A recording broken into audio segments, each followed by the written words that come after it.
All right, let's move on to some mental health. This one really spoke to me. It's funny how much this one spoke to me. There's an article from, Town and Country. This one came out of Town and Country. And it talks about how cleaning and organizing can be good for your mental health. And this came up most recently, because of the Marie Kondo series that's on Netflix or whatever channel it's on. I've watched a little bit of it. It gives me anxiety because she goes into some houses that I'm just like, how do you live like that? So the popularity is bringing a lot of this to light. And so it's twofold. Studies show that clutter can be detrimental to your mental health. I can speak to this. I can't be around clutter. I can't. It gives me anxiety. I can't do it. I clean my house on a daily basis. I Marie Kondo the shit out of this house on a daily basis. I'm not even exaggerating. You can ask my wife. Ask my friends that come over. It's a constant process for me. But there's another interesting thing that I had never really thought of. And that is, they're finding that cleaning is something that can make you feel in control when there are other things that are super stressful, such as your job security, politics, whatever else it might be, where you don't necessarily have full control over it. You have full control over organizing and decluttering your house, apartment, room, car, whatever it might be. So it absolutely makes sense. It helps me personally. It works for me. And I'll tell you, and this article actually talked about people preferring to stay home on a Friday night and actually clean their house as opposed to going out and drinking and all this other stuff. So that's interesting.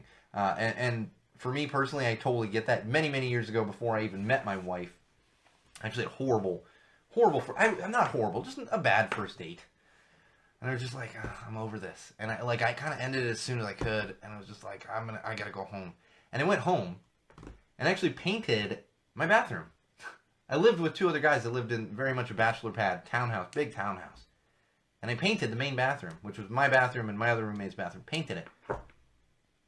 Which, that's not the same as cleaning. But to me, that was better and more therapeutic than going on a first date. It was more enjoyable to me than going on a date, which I was not enjoying. I just wasn't enjoying it.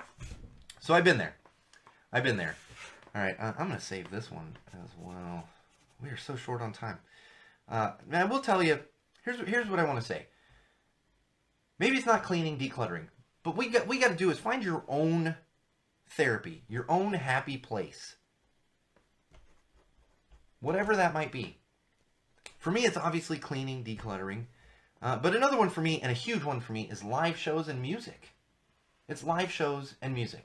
For a lot of people, it's exercise. But for me, it's live shows. It's therapeutic to me. I absolutely love it.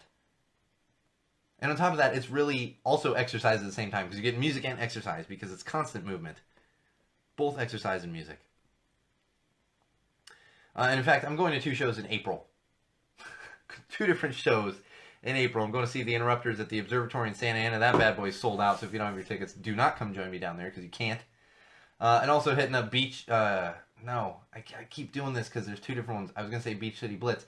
Back to the Beach Festival down there in Huntington Beach. That one is happening April 27th and 28th. So if you're interested in that one, Blink-182 is headlining on Saturday. I'm going to be checking them out, as well as the entire Saturday lineup, not hitting up Sunday.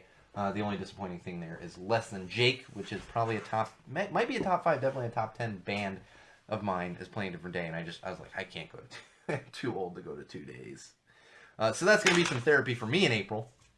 But definitely come join me. Come join me. Come hang out, rock out, see some Blink, some other good bands. Real Big Fish, Save Ferris, can't remember all the other bands. The Used, there's some good bands playing that one. That's going to be a little bit of therapy for me come April. And this is extremely important. I bring this up, especially because of this staggering statistic that I got. This one came from OZ, but it's based on a major study. That suicides are up worldwide, not just in the United States of America, worldwide. Suicide deaths by suicide last year actually increased 6.7% since 1990. 6.7%, 1990. And that's insane.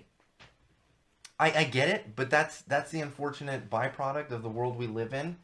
And we just need to do better. We need to do better. Be kind to each other. Help each other out. Do better.